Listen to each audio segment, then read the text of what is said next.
Hello and welcome to the eFresh.com fruit, vegetables and potato news. My name is Mylène and these are this week's headlines. Storm damages Idaho crops. Indian state brings down potato. Olive growers tapping into exports. Taiwan finds organic label fraud. Frucor to buy Simply Squeezed.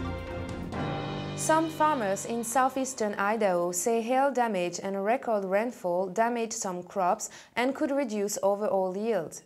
Todd Jensen, manager for Wada Farms on the Fort Hall Reservation, says about 2,000 acres of potatoes were damaged when storm dropped quarter-sized hail late last month. An additional 1,000 acres sustained hail damage at Micho Falls in Power Country on Saturday.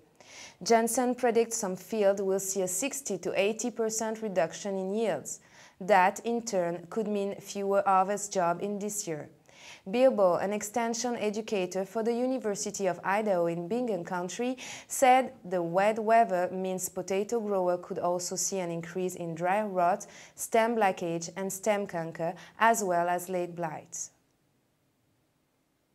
In a desperate move to bring down skyrocketing prices of essential commodities, the government of West Bengal, India, decided to sell potatoes directly to the consumer from retail market at a lower price.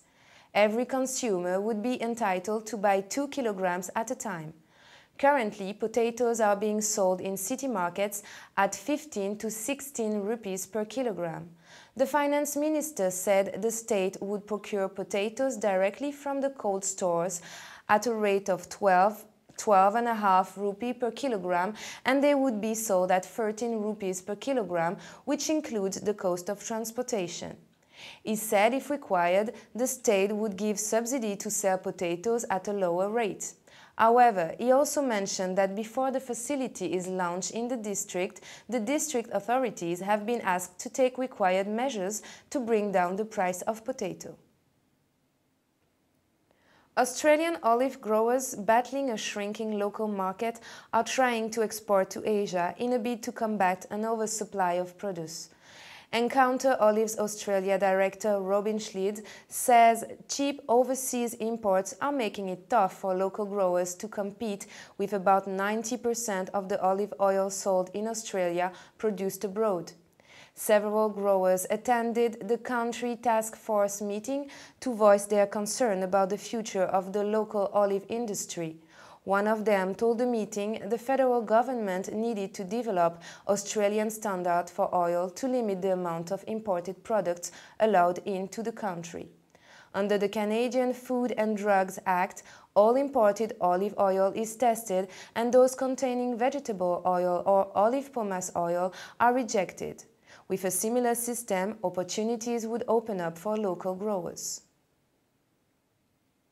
Suppliers of farm produce that is inaccurately labeled as organic will be slapped with fines ranging from 30,000 to 300,000 new Taiwan dollar beginning August 1st.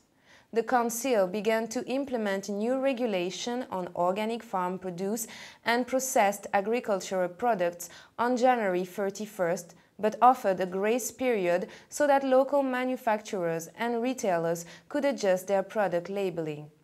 Meanwhile, the Council has also authorized imports of certified organic farm produce and processed agricultural goods from 18 countries and areas including Britain, France, the United States, Spain and Sweden.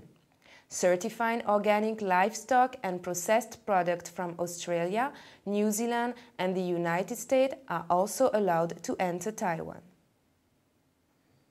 The Commerce Commission has received an application from Frucor Beverages seeking clearance to acquire Simply Squeezed Holdings. Frucor, which is owned by Suntory Holdings, a Japanese company, supplies a range of non-alcoholic beverages in New Zealand, including the V, Arano, Fresh Up, Just Juiced, McCoy and Citrus Tree brands. Simply Squeezed, which is owned by Crescent Food Group, manufactures the Simply Squeezed, Supreme Country, Bay Harvest and organic brand fruit beverages. In considering the application, the Commission role will determine whether the acquisition has the effect of substantially lessening competition in a market.